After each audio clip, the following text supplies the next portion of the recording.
Hello, everyone, and welcome back to another episode of Cognitive Dissidents. As usual, I'm your host. I'm Jacob Shapiro. I'm the Director of Geopolitical Analysis at Cognitive Investments. Joining me for our weekly conversation on geopolitics and markets, very market-heavy this week based on everything that's been going on in markets, if you haven't been following, is Rob Larity, who's our founder and Chief Investment Officer.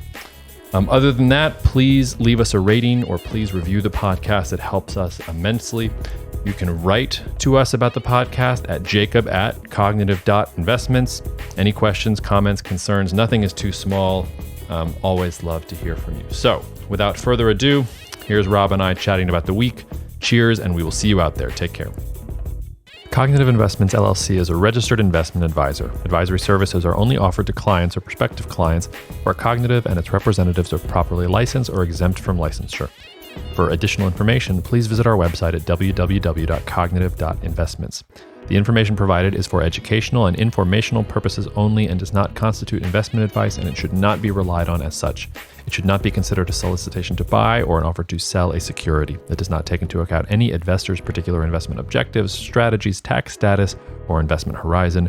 You should consult your attorney or tax advisor. All right, Thursday afternoon. It's really hot in New Orleans, Rob. I assume is it still nice in Cambridge, or are things hot there as well? Oh, it's beautiful. I think we're the only part of the country where it's not an oven right now, from what I hear. Well, I hope you enjoy these 2 weeks where it's actually nice to live in the Boston area. So here in New Orleans, it's 105 heat index, and we're definitely sweltering through. How about this for a really heavy-handed transition? Speaking of sweltering and sweating through something, it has been a rough week for markets. And I was just telling you before we got on the podcast that a lady was walking her dog outside the house this morning and asked me if she should pay off her house and move to Tahiti immediately because she was afraid of interest rates going through the roof. And probably, I don't want to be ageist here, she looked like she was around when Volcker was hiking rates. I'll put it diplomatically that way. But when you and I were sort of prepping for the podcast, Rob, I thought you were actually much more sober and a little bit more sanguine than I think most people are kind of are probably used to hearing right now. So why don't we start first with the Fed? The Fed obviously hiked interest rates 75 basis points. So I think that takes us up to 1.5 to 1.75%, which is still not very high, but it was the largest hike since 1994. And when you are able to throw that into a newspaper article, people freak out. But I think the interesting point you made to me was about the credibility of the Fed and how it feels like maybe people are asleep at the wheel. So why don't you talk through a little bit about what you're seeing in terms of the Fed and why you think markets reacted so violently to, I mean, it's a sizable hike, but interest rates are still pretty low. It doesn't quite that by itself doesn't quite explain to me why markets had a seizure this week. So why do you think markets reacted so badly to the 75 basis point hike? Yeah, I think there's a few elements here, and this is getting more into the negative interpretation, which I'm a little cautious of because I want to leave people with a more positive takeaway, which is how we're feeling. And we're a little more sanguine than the consensus, which right now is on fire, jumping out of the window. Scare them first, and then we will rescue them with the healing salves of your insight. Sounds good.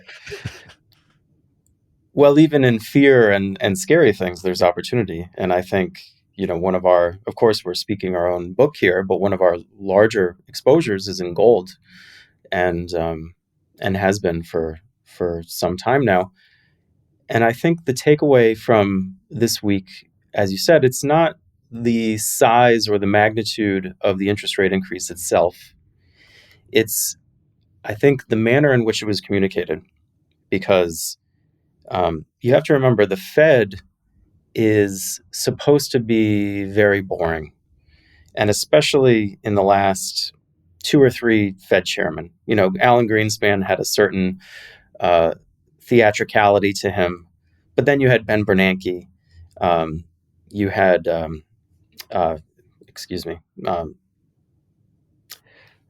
Treasury Secretary. I'm having a total brain fart right now. Today? Yes. Janet. It's Janet Yellen, right? Yeah, Janet Yellen. Excuse me. You had Janet, you had Ben Bernanke, and these were very... To your point, Janet is not exactly memorable. Well, that's, my point exactly. And these are very dry academic figures, and they come from that world. And I think in many ways that was the zeitgeist of the Fed for a very long time, which was this aura of institution strength, of decision by consensus, of predictable decision trees and decision functions. And they've said this many times in the past, where they're trying to get people to understand how they're going to make decisions as far out as possible so that the volatility of the yield curve is as low as possible. And the really interesting thing about the last week is not so much that it was 75 basis points. It was that the Fed had signaled pretty clearly heading into their quiet period, when they can no longer speak anymore, that it was going to be 50 basis points. And then you had a CPI inflation print last week that was higher than expected, not off the charts, not something that was, oh my God, raised the alarm bells, but higher. And they decided to reach out to the Wall Street Journal during the quiet period and basically say, hey, it's going to be 75 basis points, pass it along. And that caused everyone to freak out. And if you look at what happened with 2-year Treasury yields and the front part of the yield curve, it was an absolute explosion. And I think a big part of that is the manner in which that was done, because all of a sudden, the sort of plodding, institutional, academic, dry as dust approach to forward guidance and everything, which they had tried to maintain for a very long time, it's out the window. They're not doing it anymore. And now it's, practically, they might as well be on Twitter throwing out Trump-like comments as far as the gravity with which some of these things are being taken. And obviously that's said for effect, but compared to the way they were before, this is coming out of left field. And that's scary. I don't think market participants are really that worried about inflation per se. Like, if you look at what actual investors and money managers are focused on right now, it's not, hey, inflation's going to be a runaway. It's, you have a consensus moving further and further toward, there's going to be a significant economic slowdown. There's going to be a recession. How bad is it going to be? Who's going to be hit? It's not that everyone panicked over the inflation print. It was that you had the inflation print. The Fed did something weird, and that is unsettling. And that's the biggest thing. And I mentioned gold. If you look at the way that gold has behaved in the last few days, after the Fed came out yesterday and announced the 75 basis point hike, gold has been up, which under traditional thinking, if they're going to be more aggressive in hiking interest rates, why would gold be up? Shouldn't it be down? Well, I don't know. I think what we've talked about in the past is that gold is not really an inflation play. It's a play on uncertainty and fear and instability in the system. And that's a little scary data point showing that Mr. Market is getting more concerned about those things. Well, I think to your point, there's no committee of gold that sets a gold price or decides to raise gold interest rates or raise gold mining rates. I mean, there's gold and there's a finite amount, and you're sort of able to price it. I'll push back a little bit and play devil's advocate in that the CPI print was not that different, I guess, than previous prints, and the headline figures were not that scary. But energy is way up. I mean, energy prices, year on year, we're up about 35%. And it feels like we're in a little bit of scary territory there, because you've got the shutdown at the Freeport LNG facility in Texas, which is, a fifth of U.S. LNG exports, and Europe's been depending on that. You've got the U.S. basically waving the white flag on oil and saying, we got to go hang out with the Saudis again, even though Biden didn't even want to talk to Mohammed bin Salman even a year ago. But they've sort of shelved the Iran nuclear deal. We're going to go talk to the Saudis. We need a lot more oil pumping, things like that. It seems like there's still a lot of fear when it comes to energy, and not a lot of answers when it comes to where energy production is going to come from. And I wonder what what that part of the CPI, how you feel about that part of the CPI, because the energy thing does look a little bit like a runaway freight train right now. Well, I think there's two things in there. Um, my impression, and maybe this is completely wrong, is that consumers and non-professional news readers are more focused on energy, and financial market participants are more focused on what's going to happen after the rising energy prices crimp consumers' pocketbooks. Mm-hmm. Um, energy has been a consensus trade for many months. Everyone is sort of aware of what's happening with the fuel prices and gasoline prices going over $5, nationally. Um, I don't know if the panic that you see in the media and sort of in the political sphere really, markets usually anticipate that. And maybe there was some surprising aspect to that accelerating a little bit more in the recent period. But I just doubt that. I don't think that's what people are, I don't think that's what Mr. Market is freaking out about, per se. Um, the other the other element, which I think is worth worth noting on the energy and inflation rate, I'm sorry, interest rate surprise is, when the Fed is setting things up heading into a meeting. I mean, they have a whole array of variables and potential outcomes, and the idea is that they're going to very methodically lay out, okay, you know, within this cone of possible outcomes, here's what we're likely to do. So, yeah, rising energy prices between 15 days ago and when the quiet period ended and when they talked to the Wall Street Journal, maybe that accelerated a little bit faster than they thought. But I think the key is, is it such a shock that energy prices went up a lot? Like, that should be in their range of possibilities that they're already taking into account. It's not like a September 11th event where something just comes completely out of nowhere. That's not what we experienced. This was within the current range of known unknowns. Yeah, you had a squiggle higher in one of the key variables, but really they're not taking that into account when they're saying it's going to be 50 basis points and then 75. So yeah, I mean, I see what you're saying, and I think to a certain extent that is true. That it was shocking a little bit, but still, they should have been able to handle this, and they kind of dropped the ball. Yeah. The other question I guess that raises in my mind is that, like, let's say you really are panicking. Let's say you see the CPI print. Let's say they see something in there they don't like and that they want to nip in the bud. Is another 25 basis points really going to do it? Like, if you really want to put the hammer down and you want to engineer some, I mean, I guess you have to guard against a complete and total crash landing or whatever the euphemism is there.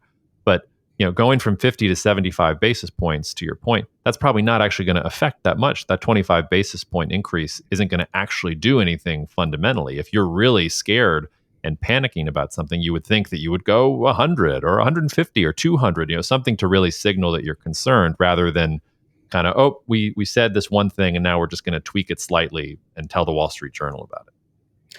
Yeah, but it's not just about this meeting, right? Whatever you do in this meeting, you're setting expectations for how that's going to reverberate in the next 3 or 4 meetings. So 25 basis points might not seem like a lot now, but when you consider, okay, now we should expect an extra 25 basis points at each of the next 3 meetings, that's how you get the 10-year bond yield going from 2.9% to 3.5% in a hot second. Mm-hmm. So, yeah. It's sort of like a growth stock. Like, people wonder about this all the time. You have a high growing company and they have a small revenue miss compared to expectations or compared to earnings, and the stock drops 40%. And people say, well, oh my God, it was such a small miss.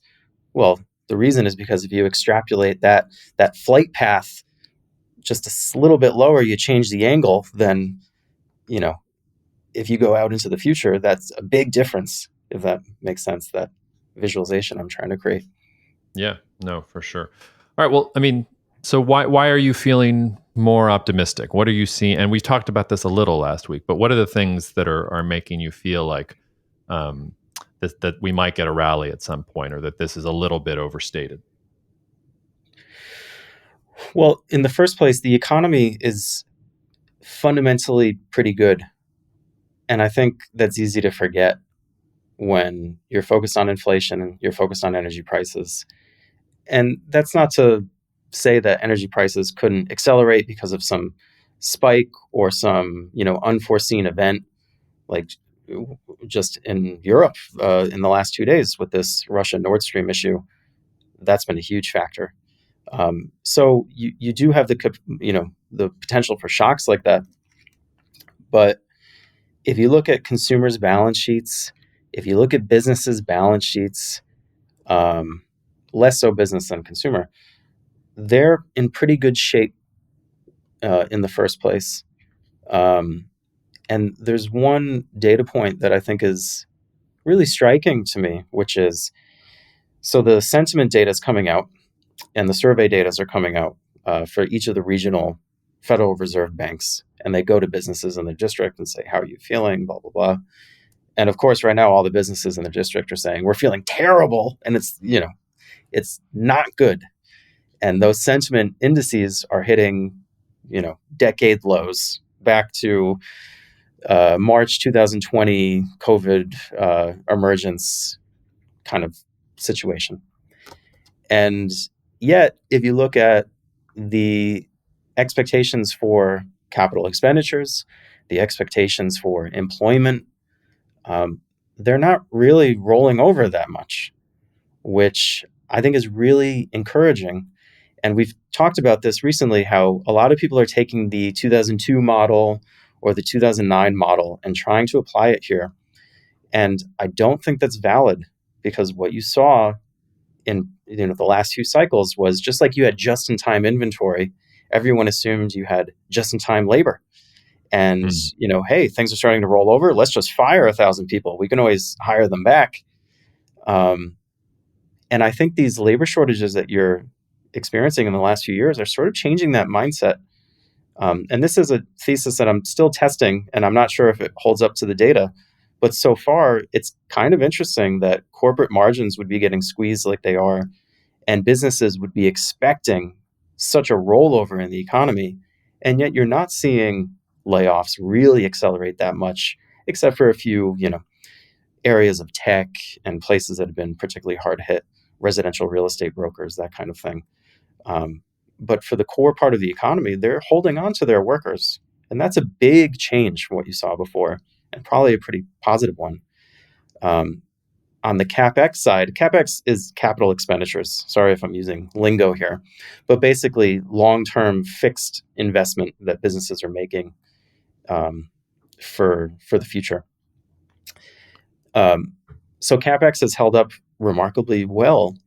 And I think that speaks to another aspect of why you should be pretty positive about the economy. Now, I'm not saying about stocks per se, and we'll get to that. But on the economy, the fact that CapEx is holding up, that investment is holding up fairly well, I think speaks to the notion that businesses realize that there's a big investment hurdle that needs to be overcome. And, depending on which industry you're talking about, you just look anecdotally. Retailers are investing heavily in omni-channel capabilities and e-commerce. General purpose businesses of all kinds are investing in cloud computing capabilities, in hybrid cloud, in IT, and a lot of the things that are viewed increasingly as table stakes. And that's really encouraging. It's not necessarily good for businesses' profit margins, but it's good for the economy. So, if you have this view that we're going to head into, another like Great Recession type scenario, I think that's very unlikely. Yeah, it's funny, and this has been one of the hardest things for me as I get more involved with thinking about markets and trying to tie, especially geopolitical developments, to them, because so often markets have nothing to do with reality. Like the fact that markets boomed after the March April 2020 COVID spike even while we weren't sure what was going to happen with the economy and how much things were slowed down. I mean, but stocks, to your point, and all these things went to the moon.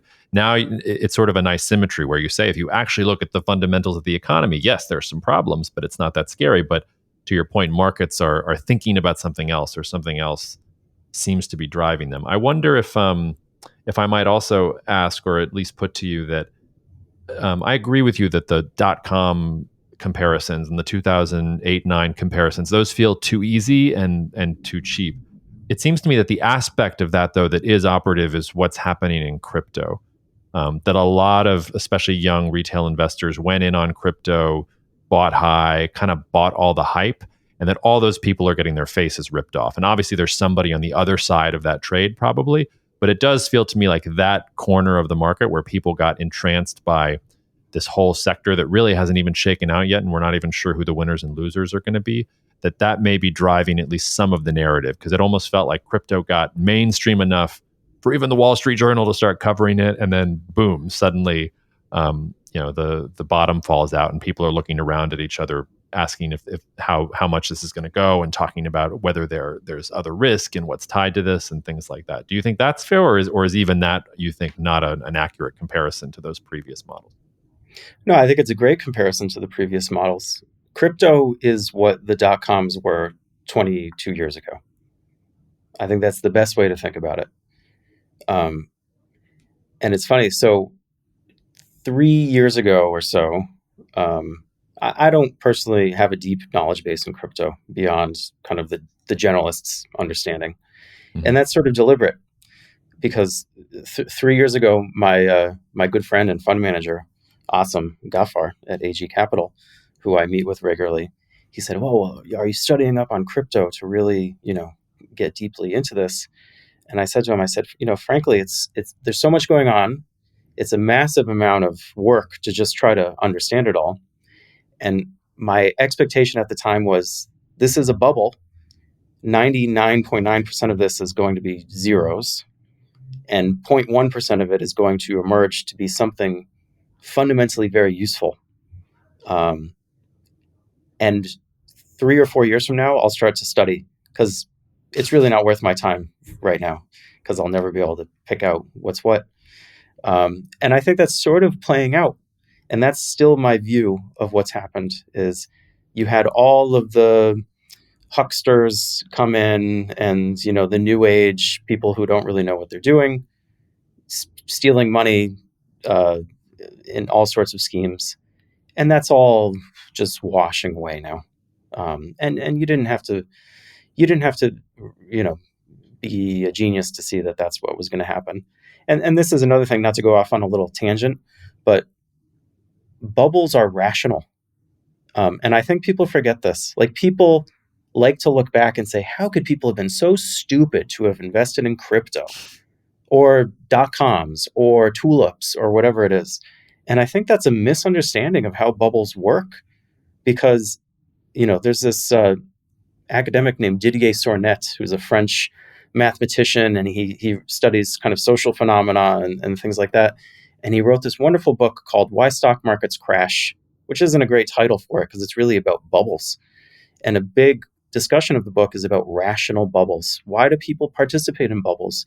They're rational to do so because you have the opportunity to make a fortune from doing nothing. Yeah. Like, to put it simply, like, that's not the mathematical explanation. And there's a very elegant way to explain it in expected value terms and things like that. But that's, why bubbles form, why they go exponential, and then why they implode, is because of those incentives are created. So these people who all invested heavily in crypto, they didn't believe it, or most of them didn't believe it. They're rational to do so. And it's something that we've seen many times, or we're going to see again. It doesn't mean these people are stupid. It means they're very, risk taking, and anyway, I'm going off on a tangent, but I just don't want to crap all over people who were into crypto and that sort of thing, because it's a very natural progression. Well, no, but even I remember a cousin of mine calling me up one day and being like, "Yo, man, you got to buy this Dogecoin thing." And I remember my sister calling me up one day. My sister, who does not listen to this podcast, wouldn't get through 5 minutes of this podcast, doesn't care about markets, doesn't follow markets, anything like that, but called me up one day and was like, "Hey, Jacob, how do I buy this Bitcoin stuff?" And I'm sort of like, wow, it's gotten all the way out to you. But to your point, like, these people don't know what decentralized finance is, or what blockchain is, or what all of these what smart contracts mean actually, and, like, getting rid of all the middle actors that charge these percentage fees. Like, they don't see that vision of what is, I think, behind the real sort of crypto converts, right?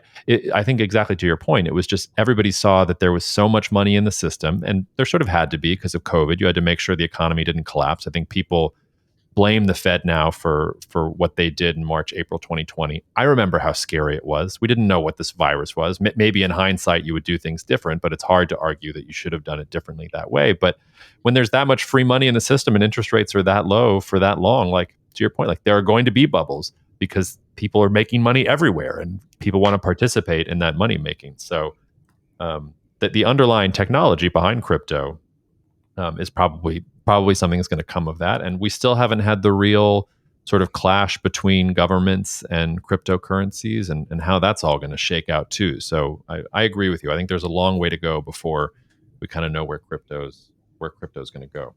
Yeah, I mean, there's a kernel of great value in there somewhere in this morass of shit, essentially.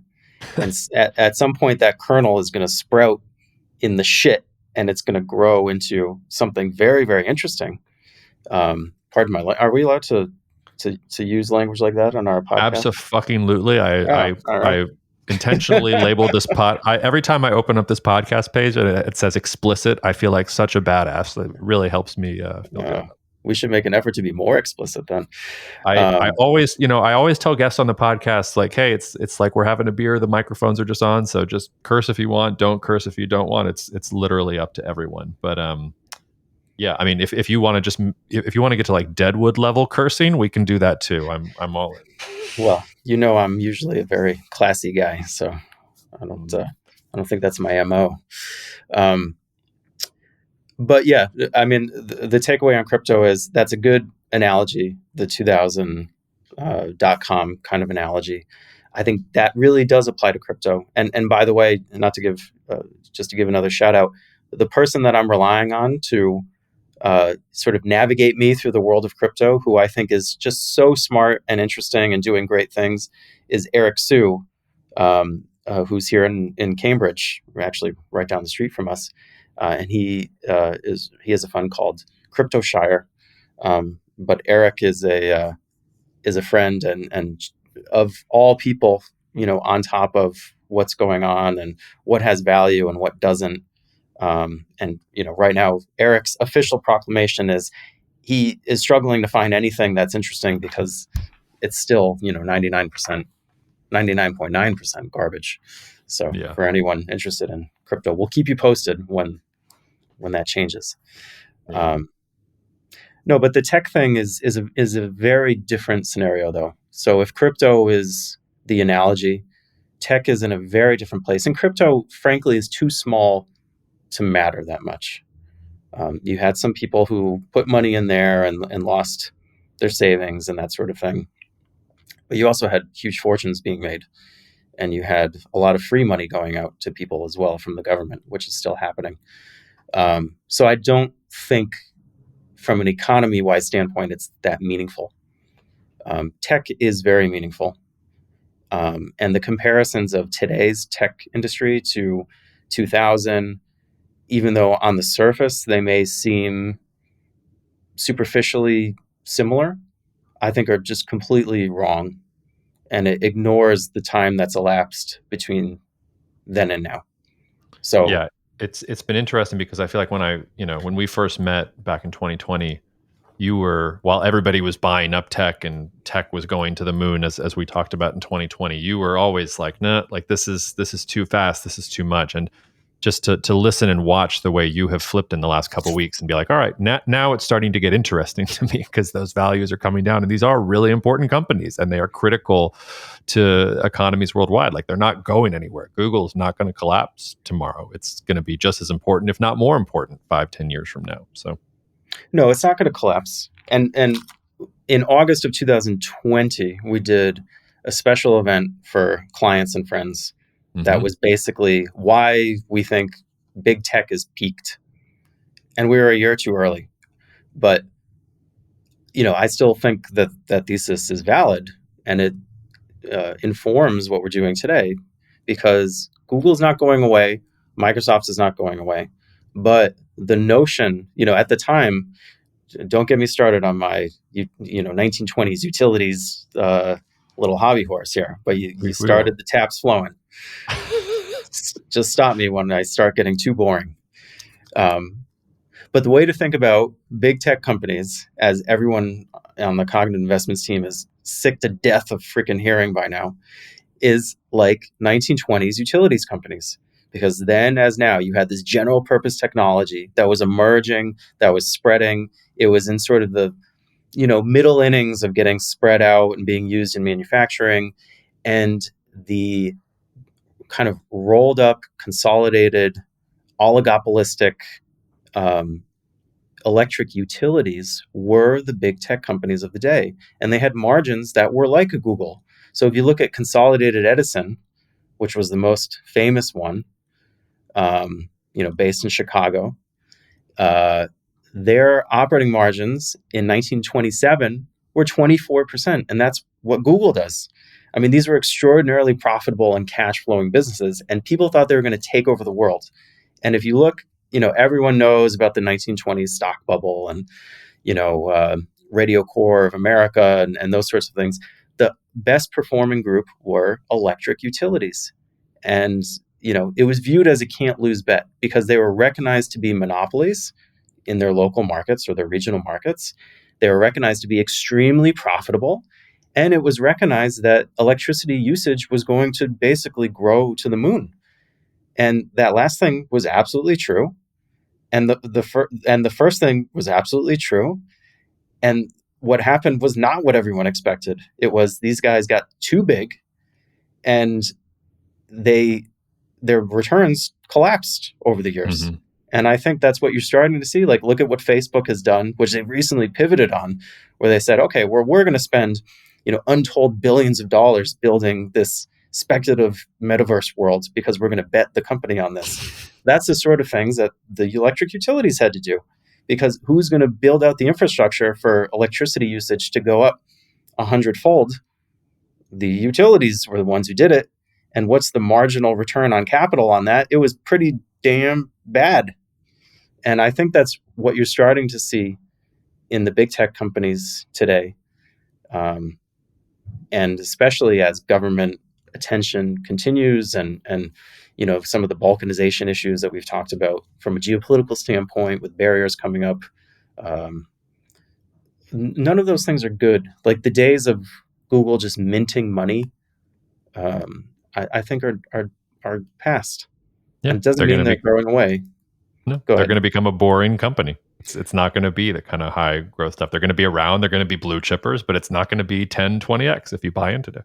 Yeah, that's why they're called utilities. They're boring. Utilities used to not be, we don't used to associate that word with boring. Now, utilities are the most boring stocks on earth. Like, who owns utility stocks? Grandmas own utility stocks. Yeah, it'll be fun when we get that place with whatever they're going to call information technology, whatever they're going to call those companies. But I think it's coming because I think there are other problems, whether it's the energy transition we're talking about, or whether it's the future of agriculture, shipping. Like there are lots of other problems that need solutions that don't require those tech companies that have been kind of the sure bet.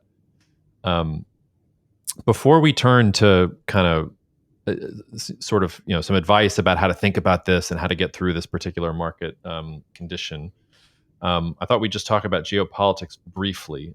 There were two main things on my list, and the first actually dovetails. We haven't talked about it yet, and dovetails with something you and I talk about a lot. But it also goes to show you that there are some weeks where I feel like geopolitics eats everything, where it's all at the political level, and if you understand politics, you'll understand what's going on. Even in the stuff that's geopolitical this week, it's markets. Markets has eaten everything, and it's actually the thing shaping geopolitics. And I thought this was really on display in the European Union. because sort of like the Federal Reserve, you had the European Central Bank, which last week said it was going to raise interest rates, come out this week and hold an emergency meeting. And because bond yields in sort of peripheral European countries are increasing, everybody's really worried about Italy. The 10-year bond in Italy rose above 4% earlier in the week. And the ECB has this emergency meeting and then says, okay, like we're going to actually take some of these stimulus programs that we were going to wind down. We're going to filter that over here to some of these peripheral countries. And don't worry, we're going to create a mechanism to protect Italy and Spain and all these peripheral European countries with bad debt. We don't know what the mechanism is yet, but there's going to be a mechanism, kind of don't worry. And the market actually somehow responded somewhat favorably to that. Like yields started creeping down a little bit after that.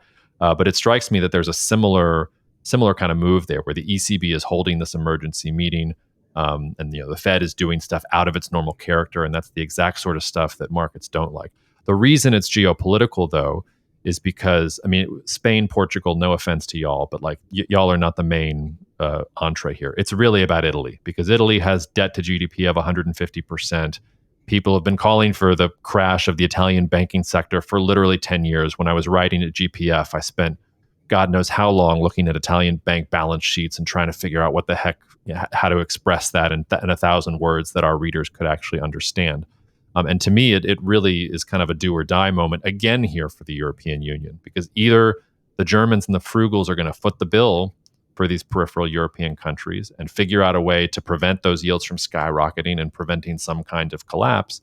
Or if they do the Greek thing, if we start hearing the word austerity again out of Europe, well, then first of all, you and I are wrong about the European Union and we might need to change some things internally. But I think that would be a very sort of negative sign in general. So I wonder if you have anything to say about that. But that really struck me that we've got this move in markets that is now presenting the European Union with a very distinct geopolitical choice. And if they make the wrong choice here, it's not Grexit we're going to be talking about. We're talking about the third largest economy in the European Union potentially causing a lot of havoc. Yeah, but I think they've already made the choice, and they made that clear in 2012 when Mario Draghi, who's now the prime minister of Italy, said, we're going to do whatever it takes. And that was the circuit breaker in that whole narrative, I think.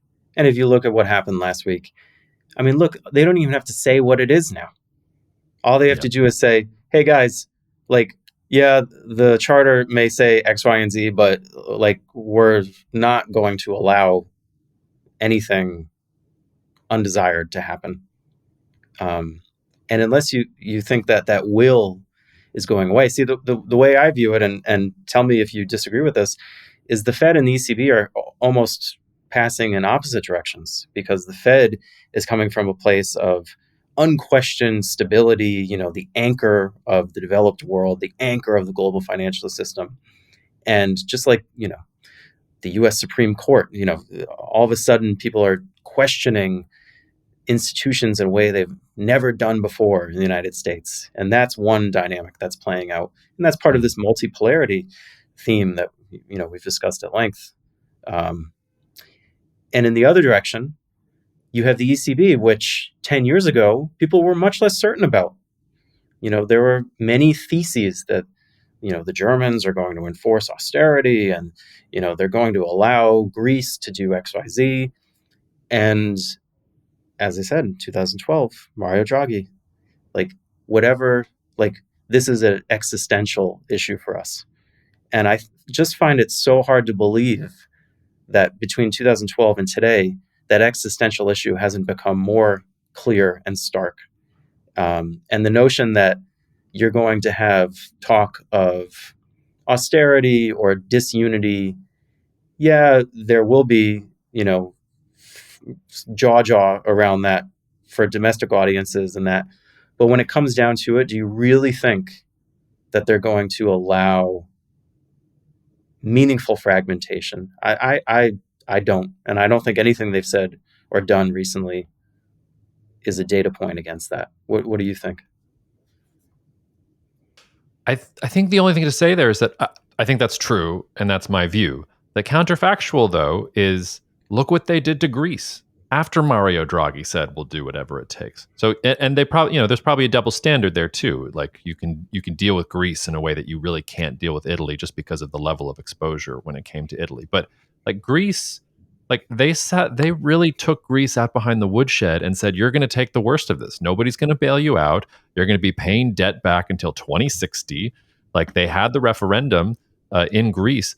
Greece didn't want to do it. They didn't want the deal. And the government was elected saying that they weren't going to take the deal. And then at the last moment did, because they knew it would be a disaster if they couldn't otherwise.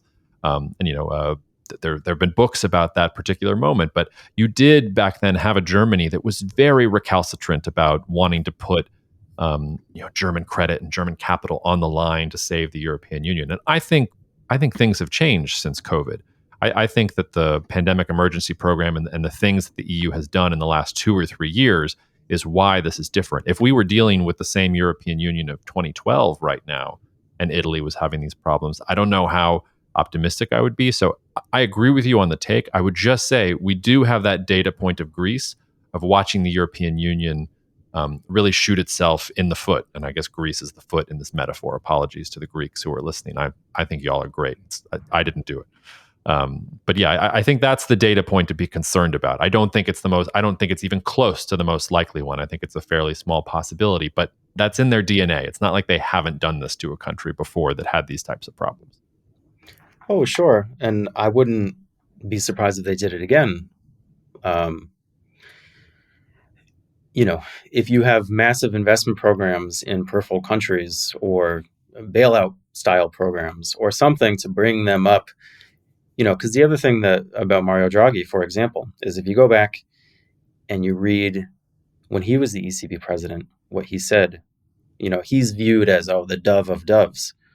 But what he said before every ECB statement, before every prepared speech, which no one knows because no one actually reads these things, they just read the summaries, is he said every time we need to have peripheral European countries reform their fiscal systems to make them more competitive and more stable. Otherwise, this is not going to work long term. So I don't think that's inconsistent with the project of bringing everyone closer together.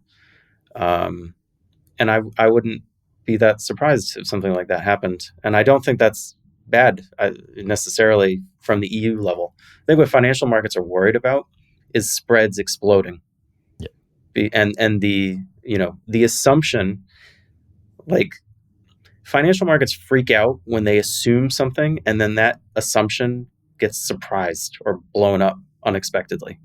And what happened in 2010, 2011, 2012, was prior to the 2008 financial crisis, there was this assumption that all European debt, sovereign debt, was essentially backstopped by the ECB. And the spreads are going to always remain compressed and, you can treat it effectively the same. And then after the crisis, when that assumption proved, oh my God, that's not correct anymore, that's when markets freaked out. And even though we're seeing spreads widen here, I don't like, and that's what Draghi came in. That's what he effectively did by saying whatever it takes. And no matter what's going on with spreads now, that assumption is still very valid. And I think they've understood that they can't mess with that assumption because that's the disaster scenario. Is if Italian yields, blow out to 8% and there's no plausible backstop to say, hey, we're going to bring these down, that's when everything falls apart. But like austerity programs, interfering in national economic policy in exchange for providing European level support, that's very plausible. That could happen. And it's not necessarily such a bad thing. No, it's just a fine line. Like if it's to get the fiscal reforms to keep everyone together, that's fine. I mean, Greece was going to crash out. Like if you get to the point where you're pushing a country like Greece to where the majority of voters don't want to take the bailout package, and I mean, Italy has currents of that anti-EU, that Eurosceptic stuff. I mean, Salvini's been waiting there in the wings, just wanting his chance and never getting it. But there are forces in Italy that would love to take political advantage of a moment like that. So I agree with you. Like, there's a healthy amount of fiscal reform that will probably come from this, but you do have to thread the needle a little bit. If you push too far, like you say, you could shake things up a little bit in a way that starts to produce political realities that are not conducive to the things that need to happen. Because if you get a Greece-style situation in Italy, it's very, very hard to sweep that under the table. I don't think that's going to go away the same way the Greek crisis kind of did. Yeah, but they're very different situations too, because Greece was effectively, I don't want to say this, but like a failed state in many ways. The Greek system just did not function. Yeah, well, the southern Italian system doesn't function either. Like, southern Italy is basically Greece. It just has a northern top of the boot to make up for the failed state part. Oh, sure. And, certain regions of the United States are failing economically. That's true. But overall, Italy has a net investment position that's pretty strong. Last I looked, they are running a primary fiscal surplus. It's just the burden of interest payments that pushes them into a deficit, Yeah. which suggests that they have fundamentally, like, they may need a restructuring, but it's not like, think of it as a business. It's a business that may need to be recapitalized, but it doesn't need to be liquidated and have the private equity guys come in and fire everybody and kick some asses. Like, I don't think that's the situation in Italy nearly the way it was in Greece. Yeah, I think that's fair. The last thing that was on my mind geopolitically is actually very much U.S. oriented, and I haven't really done a lot of work on it, and maybe we'll talk about it more next week. You hear the steady drumbeat of how, the Southwest is running out of water, and, dams are low, and you have to ration water. But there were some pretty stark comments from federal officials this week about just how bad drought is in the Southwest, and especially along the Colorado River's reservoirs, where, you basically have, I think it's both, I think it's at Lake Mead, and what's the other one? Is that the Hoover Dam? I'm forgetting now the exact ones. I'm sorry. So it's Lake Mead and Lake Powell are at 28 and 27% of capacity in comparison. And the Hoover Dam is something like 200 feet away from just not being able to let water pass through it. And you had some federal officials saying, look, the states that are in this region need to recalibrate how much water they're taking from the Colorado River in the next 60 days. And if they don't, the federal government has the power to just do it unilaterally. So all of you state officials get together because we're watching this, and this is really a catastrophic kind of event. You put that together with the crazy flooding in Yellowstone. I don't know if you saw the videos of entire bridges and roads being washed out in Yellowstone National Park because of the flooding there. It's 105 in New Orleans right now, a heat index, in June. We expect that in August. We don't expect that in June. We're not even talking about hurricane season, which isn't even here in force. The water thing really jumps out at me and probably deserves fuller treatment. And I'm not to say that this isn't happening in other parts of the world, but it just feels like a particularly bad week from a U.S. climate perspective. And those water issues on the Colorado River is starting to, it almost feels like the frog that is in the boiling water. I wonder if we're starting to get a simmer in the pot, because the things that those federal officials were talking about scared me a little bit. And it's also, I think, telling that you can only find the articles about this stuff in the local papers. Like, it's in the Colorado newspaper, or it's in the Los Angeles Times, or things like that. It's still not reaching the front page of the New York Times because they're obsessed about 25 basis points. So I would feel remiss if I didn't just say I don't have a full take or haven't even thought that seriously about it. But I read those headlines and I looked a little bit deeper, and that it was a little frightening. Yeah. I think just to try to tie that to investing in a broader way, I think this is illustrating the theme which we've talked about, which is capacity in some ways. So what I mean is, if you run your business in a way that depends on conditions being perfect or close to perfect, and conditions are perfect 97% of the time, and you don't build out the buffer to handle the 3%, you're going to die when the 3% outcome emerges. And I think this is a good example of that, because, whether you're building a home or a housing development in Arizona and it's dependent on certain water conditions, or whether you have a business that's dependent on, not having floods come down and wash away your manufacturing facility. And, maybe it's a 75-year flood, but once every 75 years, you're blown up and out of business. And I think that's, this broader theme of building out capacity for good times and not building in the buffer to handle the inevitable yet infrequent fluctuations. That's the incentive that most, especially publicly traded businesses have. Like if you're a public CEO, you're going to say, "Oh, we're going to build 2 factories because, in case one goes down, which we expect to happen every 15 years, it would be catastrophic. So we want to have this." No, you're never going to say that. You get fired. No one is that long term.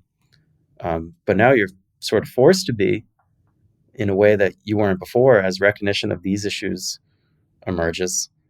And there's all sorts of these things. It's not just weather or supply chain bottlenecks. It's, I don't want to get on my other hobby horses that everyone's sick of hearing, but what about? Yeah, I think your wife Juliet would not be happy with me if I allowed you to get on 2 hobby horses in one podcast. Yeah. I would probably be getting some angry French hate mail at that point. I think I have a 1 hobby horse limit. Well, on that note, let's just close by you sent a note out to CI clients this week that I thought was really good and really exceptional. I thought was most of the times I'm not very complimentary of things that I describe as sober, but in this case, I thought it was sober in a good way, because you were sort of talking about the things that CI does differently and why the market environment that has everyone freaking out right now, why the way that CI does things differently actually has allowed us to buffer some of those losses and sort of explain some of the ways that we're disrupting the way the traditional financial advisors work. So I just said I wasn't going to let you get on the second hobby horse because I wanted you to close by just maybe just sharing 1 or 2 highlights from that note that we sent to clients to our listeners so they can get a taste of kind of we talk a lot here about abstract things, but what were some of the practical things that allowed us to be better prepared for what's happening and how we're managing things going forward? Yeah. There were really 2 purposes in writing that. The first was to reassure our clients because, as I put in the thing, the front page of NewYorkTimes.com right now has a big infographic on the history of bear markets and how to protect yourself. And that's never a good sign. Clients are probably a little bit on edge when that's the environment. So it was to do that and reassure them that we were doing relatively really quite well and it protected them very well.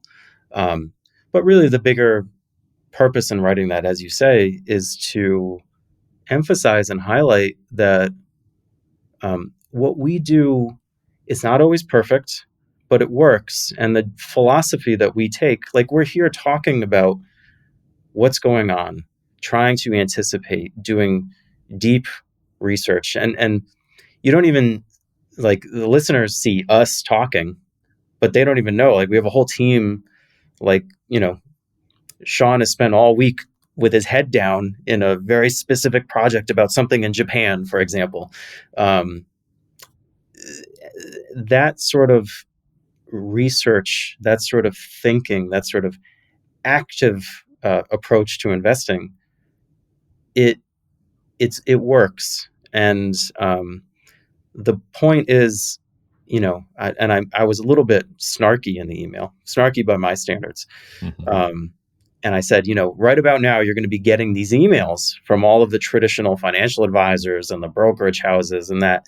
And it's always the same thing. It's a very slickly produced video from, the chief investment officer, and he's got a suit and he's, in an office scenario and he's saying, we just want to, reassure you that bear markets are natural and these things are completely impossible to predict. It's like a hurricane and, inflation and the war. Who would have seen any of this coming? And, that's the model. That's the dominant model, is passivity. And I told you to stop me if I start crapping on the traditional financial sector too much, but it gets my blood in a bit of a boil. But the model is to do nothing, literally to put your assets in some prearranged, asset allocation and not do anything. not think. And just intuitively, does that make sense? Does that seem like the way to make wise investment decisions, to build your wealth, is just not think about anything? I don't think so. And it's proving to not work very well. And their business model is geared towards not doing anything because it's hard and expensive to think and be active. And it takes, not to, be too melodramatic, it takes some guts to go out there and say, hey, we think this is likely to happen. This is different from what everyone else thinks, but we think it's likely to happen. And that's how you do better. You have to do something different from what everyone else is doing by definition, because you need to be able to step in when everyone's panicking. Right now, for example, I'm fairly bullish at the moment. That seems crazy. Just like in August 2020, when we came out and said, hey, big tech is not going to go up forever. It's probably peaked for a very long time. At that point, that seemed crazy. Or, when we were bullish on energy stocks a year and a half ago, when the whole narrative was, electric cars are going to eliminate oil demand, in a secular fashion, and it's just permanent oversupply, and it's just going to be a disaster. It's hard to even remember what that was like because the narrative has changed so much since then. But that's not impossible to do. It just requires, putting in place the processes and the people to do them. And I think that's what we do successfully, and we've done successfully for a long time, is to be thoughtful, be long-term, put in place plans that are durable, but active. And the passive approach is not going to cut it anymore. And, I said to the clients, like, if you get these emails from the broker saying this was impossible to predict, and even though I just lost 20% of your money, and if you were in a 60-40, stock bond, the traditional classic allocation, you've lost 20% of your money this year. That's extraordinary. That's supposed to be a conservative allocation. 20%, that's a huge drawdown for a conservative investor. And if you're getting emails saying, hey, couldn't have seen it coming, that's nonsense. Absolute nonsense. So that's, I guess, the broader message. And I don't know if I'm covering all the main bases because I'm getting all heated here, but oh yeah, the audience can't see how red your face is getting, but I like it. You're certainly not dressed slickly in a suit. I'm pretty sure you don't actually even own a suit, or at least not one that would be worth wearing in a slick boardroom.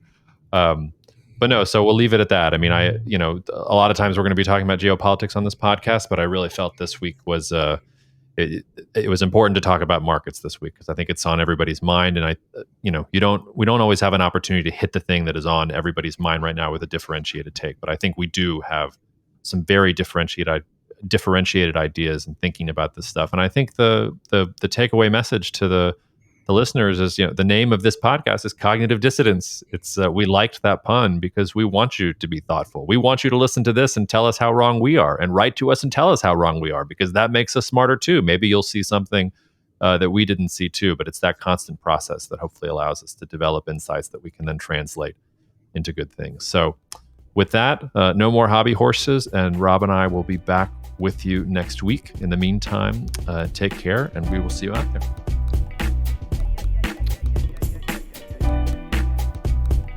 Thank you so much for listening to the Cognitive Dissidents podcast, brought to you by Cognitive Investments.